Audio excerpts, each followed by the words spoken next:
ಕಾಡುಗಳು ನಮ್ಮ ಜೀವನಾಡಿ, ಭೂಮಿಯ ಉಸಿರು ಬದುಕಿನ ಹಾಡು. ಸ್ನೇಹಿತರೆ, ಕಾಡುಗಳು ನಮ್ಮ ಜೀವನಾಡಿ. ನಮಗೆ ಉಸಿರು, ನೀರು, ಮಳೆ ಎಲ್ಲವನ್ನು ನೀಡುವ ದೇಗುಲವೇ ಕಾಡು. ನಾನು ವೃಕ್ಷ ಮತ್ತೆ ನನ್ನ ಮಡಿಲಲ್ಲಿ ಶಾಂತರ ಜೀವಿಗಳು, ಪ್ರಾಣಿ, ಪಕ್ಷಿ, ಮನುಷ್ಯ ಎಲ್ಲರೂ ಸುರಕ್ಷತೆ. ನಮಸ್ಕಾರ, ನಾನು ಮರ ಆಮ್ಲಜನಕ ಕೊಡುತ್ತೇನೆ, ಉಸಿರಾಡಲು ಸಹಾಯ ಮಾಡು. ನಮಸ್ಕಾರ, ನಾನು ಮರ. ಇದೊಂದು ಭಾಷಾ ವಿಸರ್ಜನೆಯಿಂದ ಮಳೆ ಬರಲು ಸಹಾಯ ಮಾಡುತ್ತೇನೆ. ನಾನು ಮರಗಳಿಂದ ಹೊರಬರಲು ನೀರಾವಿ ಮೋಡಗಳಿಗಾಗಿ ನನಗೆ ಹೊರಬರಲು ಸಹಾಯ ಮಾಡುತ್ತೇನೆ.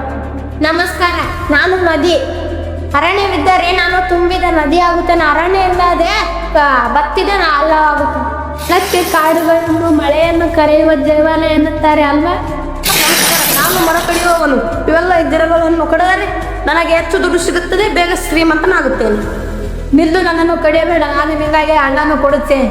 ನಿಲ್ಲು, ನನ್ನನ್ನು ಕಡಿಯಬೇಡ, ನಾನು ಆಮ್ಲಜನಕ ಕೊಡುತ್ತೇನೆ. ನೀನು ನನ್ನ ಕಡೆಯಬೇಡ, ಭಾಷಾ ವಿಸರ್ಜನೆಯಿಂದ ಮಳೆ ಬರಲು ಸಹಾಯ ಮಾಡುತ್ತೇನೆ.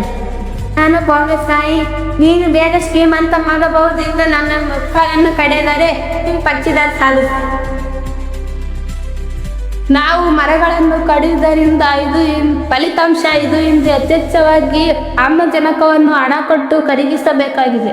ಅಯ್ಯೋ, ಮರಗಳಿಲ್ಲದಿದ್ದರೆ ನಾವು ಆಕ್ಸಿಜನ್ ಸಿಲಿಂಡರ್ ಹಾಕಿಕೊಂಡೇ ಉಸಿರಾಡಬೇಕಾ? ಹೌದು ಗೆಳತಿ, ಕಾಡುಗಳು ಉಳಿಸದಿದ್ದರೆ ನಾವು ಒಂದು ದಿನ ಎಲ್ಲರೂ ಬೆನ್ನಿಗೆ ಆಕ್ಸಿಜನ್ ಸಿಲಿಂಡರ್ ಹಾಕಿಕೊಂಡು ಬದುಕಬೇಕಾಗುತ್ತದೆ. ನಾನು ರೈತ, ಬೆಳೆಯಲ್ಲ, ಈಗ ಉಸಿರಾಟಕ್ಕೆ ತೊಂದರೆ ಆಗ್ತಿದೆ. ನಾನು ದೊಡ್ಡ ನಾನು ಇನ್ನು ಮುಂದೆ ಗಿಡ ಕಡಿಯುವುದಿಲ್ಲ, ಗಿಡವನ್ನು ಬೆಳೆಸುತ್ತೇನೆ. ಇನ್ನು ಸಮಯವಿದೆ ಮಕ್ಕಳೇ, ನನ್ನನ್ನು ಮರ ಉಳಿಸಿದರೆ ಉಳಿಯುತ್ತದೆ.